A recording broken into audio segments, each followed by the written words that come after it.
We will go for upper limb problems and deformities and correction. Pichone shona jacche please. Aisha Rabi. আমি না শোনা গেলেও বলো।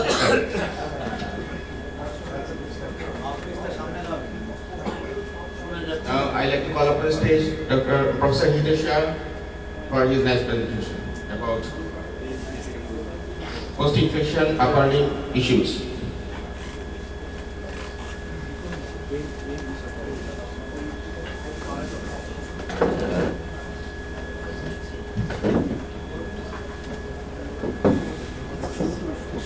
Yeah, good evening. It is, as we said, that this is a closed door meeting. We are going to discuss the upper limb related infection. And being in Asia, we do see many infection and post-infections equally. So we are not going to talk on the different type of presentation like a guest lectures. We will talk on the cases because cases will be the interactive and it will get a lot of learning points from each case. So we kept it very simple. Upper limb infection is also common, lower limb infection is also common. In the kids, we saw that because the infection is not getting treated adequately in acute phase, will end up in the chronic osteomyelitis. And chronic osteomyelitis can lead to the pathological fracture, growth-related abnormality, gap nodule, and several other anomalies.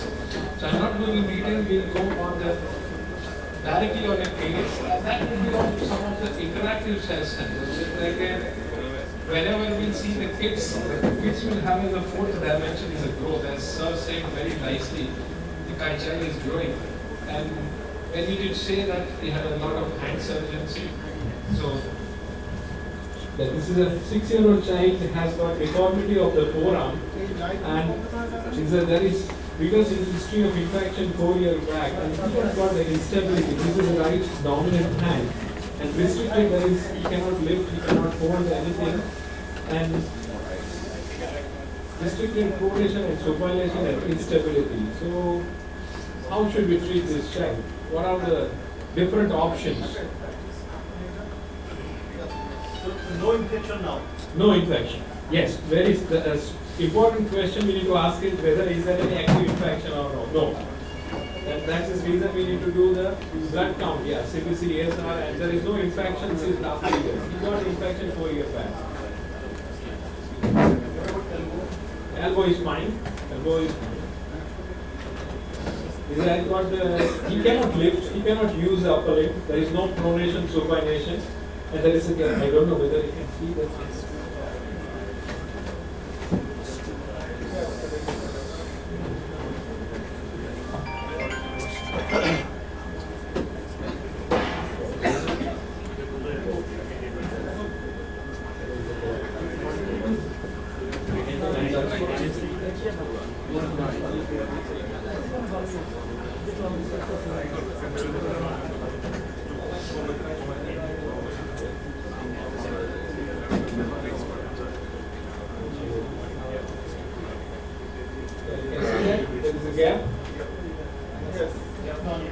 It's a gap non-union of the radius, yes.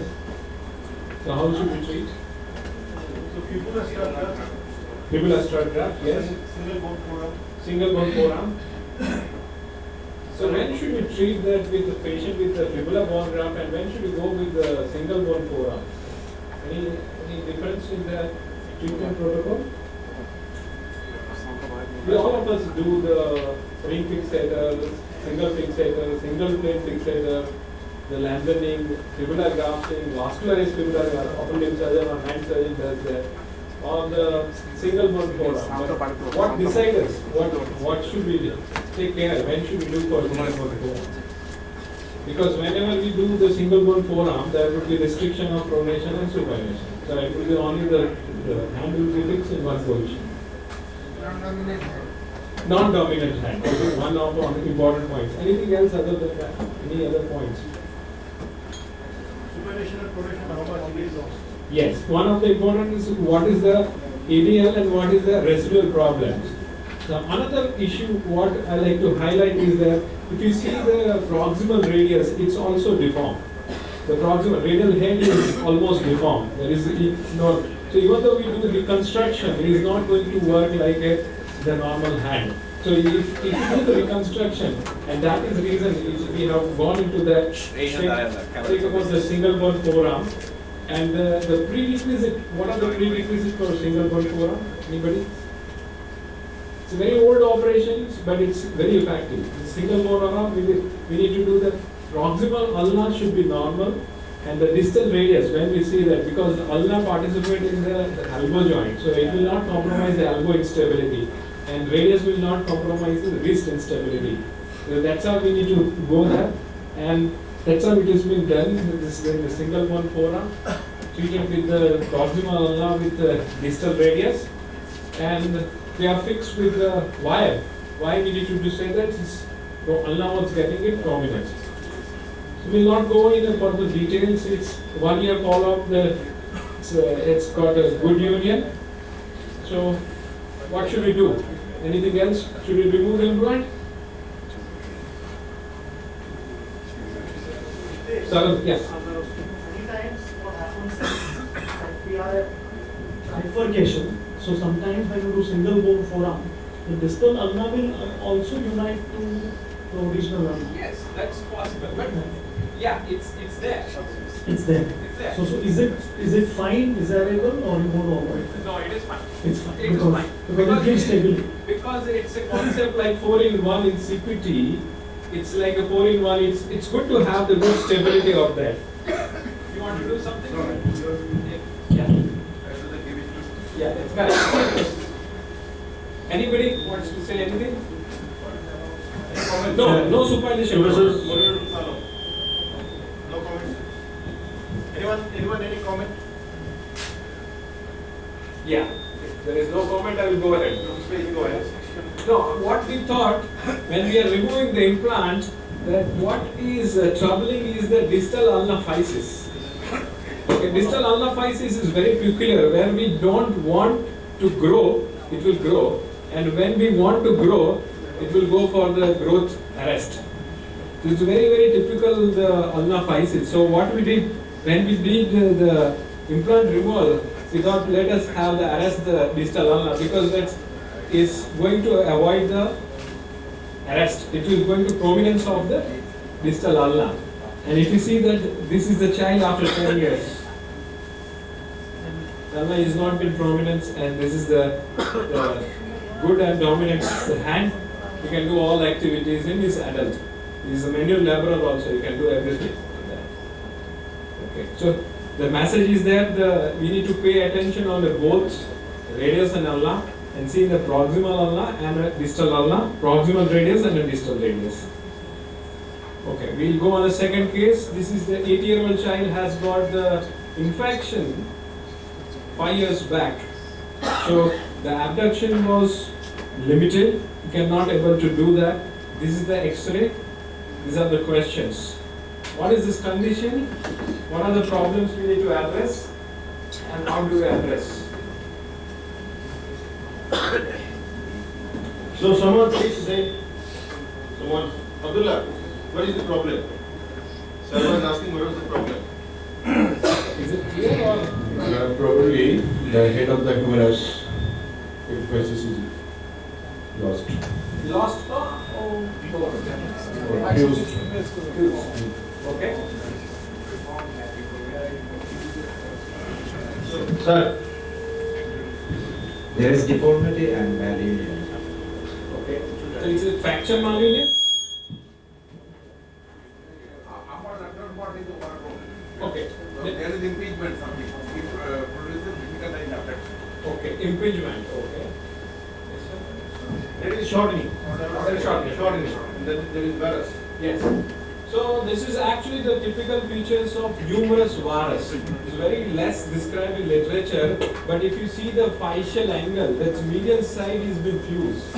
And because of the medial side, lateral part is overgrown, it restricts the abduction. So it's like we are used to see the coxa vara. Similar to the condition is like a humerus varus. Humerus varus is also common following infection, it is also common following a tumor, it is following trauma, particularly if we are very aggressive and put our wire. proximal humerus, the important aspect of the proximal humerus has a very important growth potential.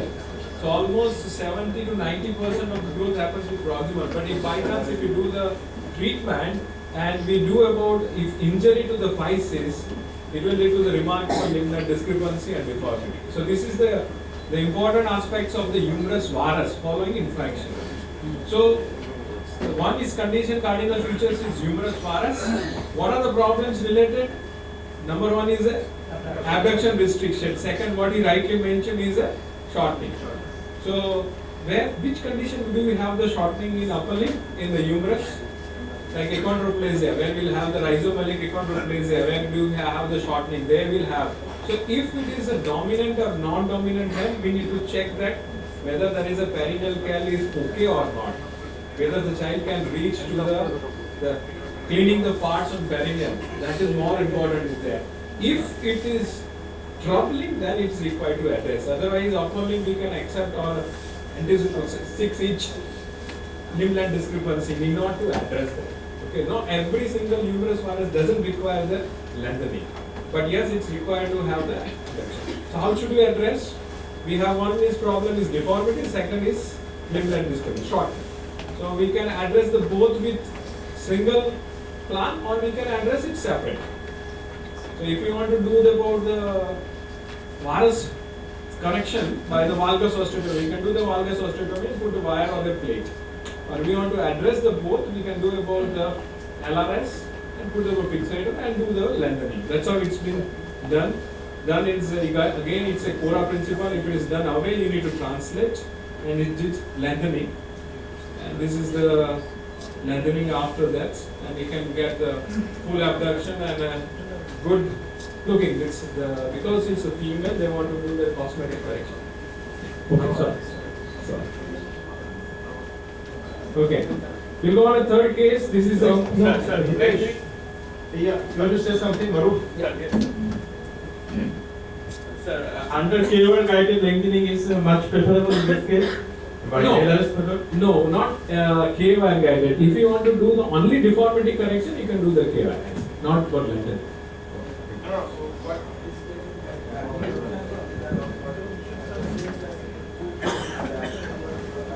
Yeah. So, this LR is very costly. It's some 30 to 40,000 taka in Bangladesh now. What we do, what you're telling, that we use the simple mini X-fix, which can be used for forearm. And we put a KWA, we correct acutely, and then we turn that. That is LRS again, but very cheap. Only 3,000 in Bangladesh currency, and that LRS would be some 30. Yes, we did LRS 39,000 few years back, last week back. So that is what he was telling, and we were very successful in doing that. And it was easy again, only 3,000. That's correct. That's a good idea to do about that, like a jazz fixator, Josie's external fixator. Exactly like that. It can be done. But most of the cases, we have to do in the first decade, means if this K-wire is there. Or older patient, we need to do tensioner like a Elizabeth. This girl has got the 10 years old girl has got the first discharge in sinus, sprouting. And then what should we do? It's like a chronic osteomyelitis of humerus. Should we remove the sequestrum? Its entire bone is involved.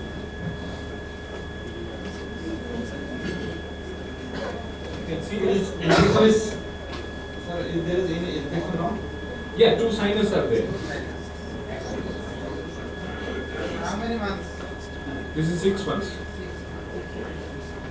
We have to address the infection first, sir. How? Whether it was open fracture or No, osteomyelitis? it's osteomyelitis.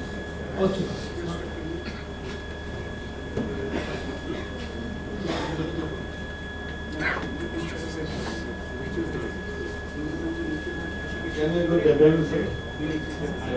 Development And sensitive to fast, sir.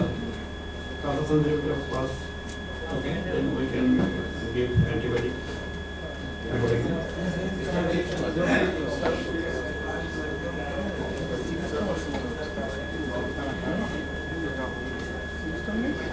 But if Alizar, I will show you one case also after that. Its entire bone is involved. If you see that, its entire bone is involved.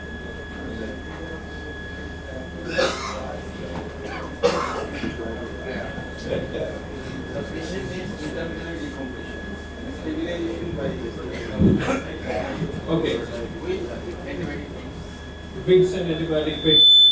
Yeah, I intentionally brought this case because this was treated long back, but most of the people will do the very aggressive treatment for the infection. I agree, but that's what we believe. It's both ways. Aggressive treatment for infection, same way that wait, remove the sequestrum after the involucrum has been formed. But the case doesn't read the book. So case will come in between and then say we are stuck. We are stuck in between the aggressive method by the conservative method. So whenever there is a pathological fracture, we are stuck. Okay. So we are right in that, but say what are they? We did it. Then we splinted. This dressing. Just say wait. The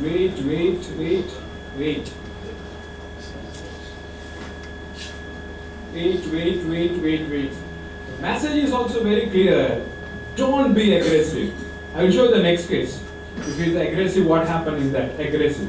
If you just do the aggressive treatment and do that, it's a gap nonunion. And believe me, the gap nonunion is much more difficult than such cases.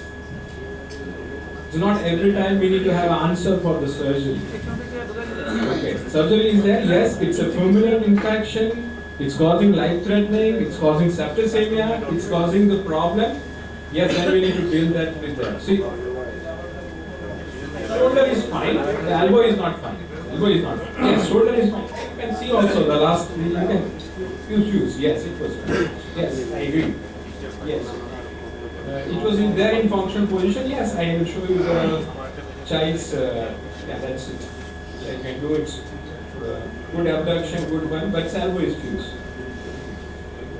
The next case, yes, it's like it's lost. It's lost, and the child's. In the video, the child's unstable with the splint also.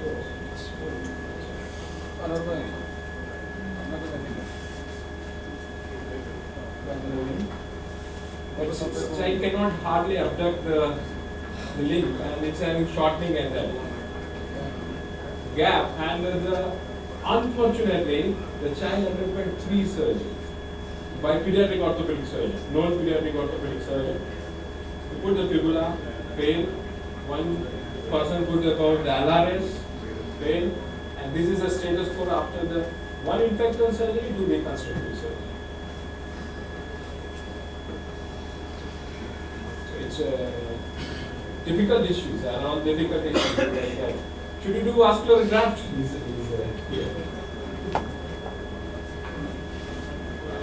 Here the problems are not only the non-union, the proximal physis is also. It's a difficult issue, but still. Anybody want to have any comments? Radial nerve involvement? No radial nerve. All 3 nerves are involved. That's right. Good question. We had similar case recently with radial nerve palsy. Anybody did the bone transportation by putting Alizar? Tried about the chest, but it got infected. It's within. But if it is healed, no infection still. No, now it's healed. Now it's healed. So from this point you can do particular trauma and you can transport because every measures have failed. So you can try last time to this again. But we have something. Get rid of the infection first. No infection. Now Okay, now it's yes, it's a good idea, but what we did is the graft and all this graft. First we did intra and extra medullary, and the first time also the proximally it united nicely. You can see the distally it's got also failed.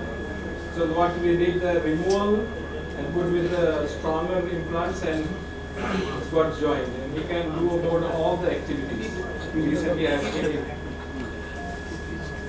Yeah, it's a short arm, yes. It's a short arm. Definitely the short arm. Would you like to lengthen it? Maybe later, not now on that. Okay. Last case, yes. What should you do? Eliza Rowe.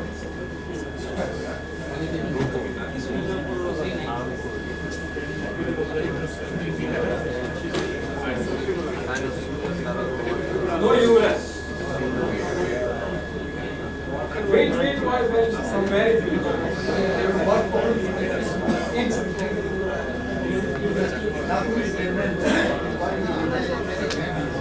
It's a small head is there here. Small one is there.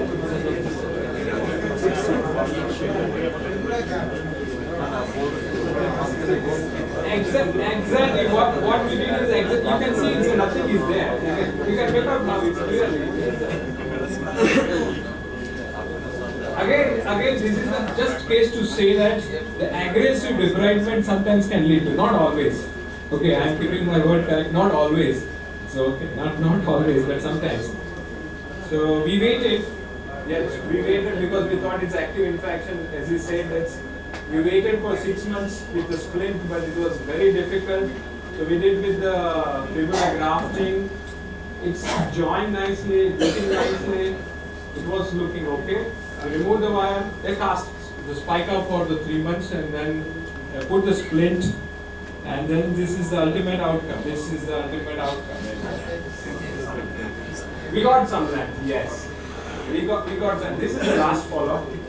And yes. There is a false elbow or something? Yes, it is false. Child is able to use it because liver arm has increased. But would you like to address it now? This is the last not much. Would you like to? Honestly, I'm asking. Would you like to do the difficult to carry the weight? So it is. What is the age now? She is 8 years. Now 8 years? Left hand. What will be the next? What is the next? Yes. What are the next? If we keep it like that, the false joint will be act as elbow joint. And if we take it like this, it will be unstable. We can't utilize the hand. So it depends. We need to discuss a lot of things with the patient, parents. Whether you want to do the lengthening. If you do lengthen, then elbow will be used like that. And second issue is there, the lengthening in a non-vascularized fibula. This is fibula, is not original bone. So again, there will be trouble in regenerate. Whatever we use, whether it's a Eliza Rowe or LRS or whatever we are going to use it, it's going to be in trouble. Okay, I'll stop it here. Thank you.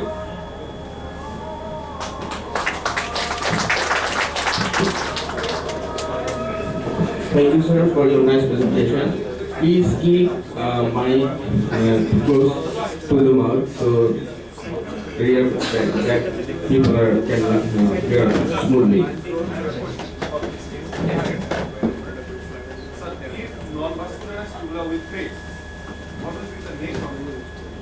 Next option is a vascularized fibular graft. But again, it's very important. We need to talk with the patient. As said, we have also used about mother's fibula. We can use about mother's fibula.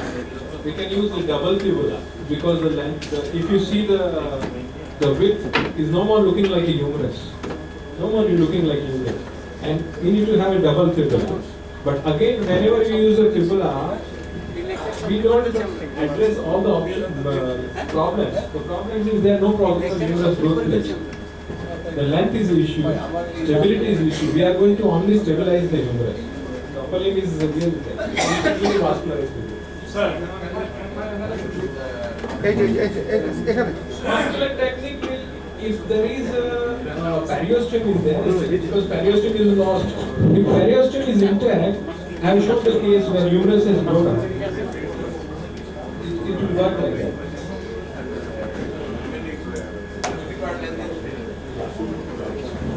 And that's how we fail on distal part. Because we have taken almost 12 centimeters, 15 centimeters. I have a question. In last case, there is no bone in the humerus, but there are periosteum, right? Periosteum, no, because it's periosteum, you don't have the bone. We waited 1 year.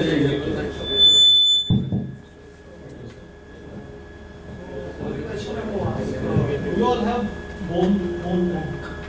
Yeah. And where does that bone come from? From the part. So nowadays, what we have been using is, we are using cadaveric bones. So in a case like this, with patient bone fibula, you can add a cadaveric fibula. You can also use a cadaveric tibia, split it into two parts to increase the width once the primary thing is. What I've done now, which I'm not showing this time, is basically now osteoarticular cadaveric grafts are also possible. There were patients in which a part of, say, femoral condyle is lost. So we had a patient recently who had congenital insensitivity to pain, and he fractured his lateral femoral condyle, and that got lost as a loose body. So that we have reconstructed with the osteoarticular graft. So we, search for cadaveric lower femur, which matches the patient's femur, and cut off that part which is missing and fix it with screws and plates.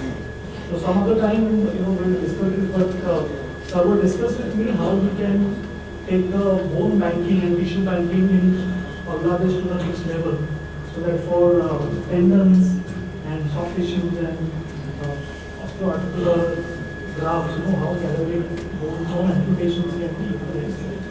So I'm happy to share that technology. I think that will be a big boon for a lot of orthopedic and spine surgeons to have that. There were the patients where parts have been lost in conforming fractures. They can also be replaced now through cadaveric surgery.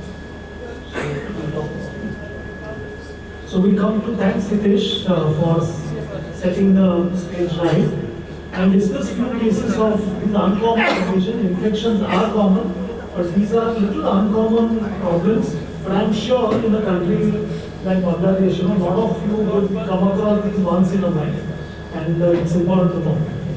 I can use this. So the new nomenclature for radial clubhand and ulnar clubhand, they are known as congenital radial dysplasias and congenital ulnar dysplasias.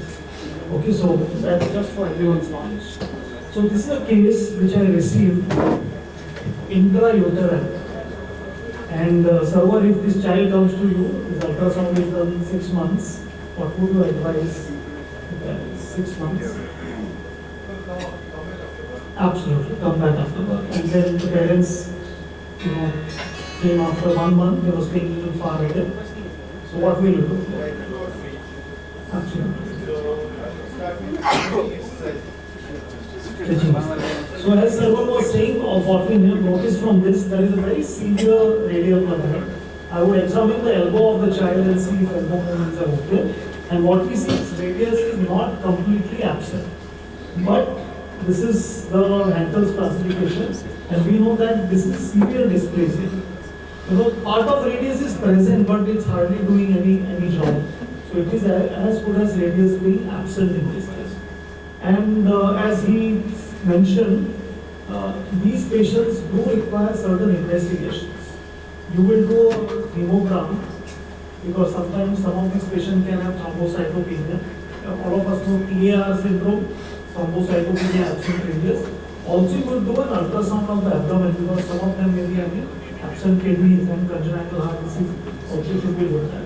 So this is something we will do. Treatment-wise, in 2018, we used to do plasters, and nowadays we use thermoplastic splints. But plaster will loosen up the tissues. So in these deformities, there is a primary deformity and secondary deformity. Primary deformity is of course bony issue. Many of them have soft tissue contractures. So once you give serial plasters, the head will look more presentable, and that can be maintained in splint, because you cannot do any surgery in such a small child. Okay, so you can see this child at 3 months, maintained in splint. Remarkable difference between what we saw initially and now. So parents become much more hopeful that what you are doing is right, and your subsequent treatments become easier. What do we do now? Any hand surgery? Yeah, we'll ask the doctor. How would you manage? And then Professor Query has to ask. Serial plaster. stretching figure grafting. It's left and right. How if this child was left hand dominant, how do you know? And today we do everything with two hands, or we operate with two hands. This child could become orthopedic surgeon. Good.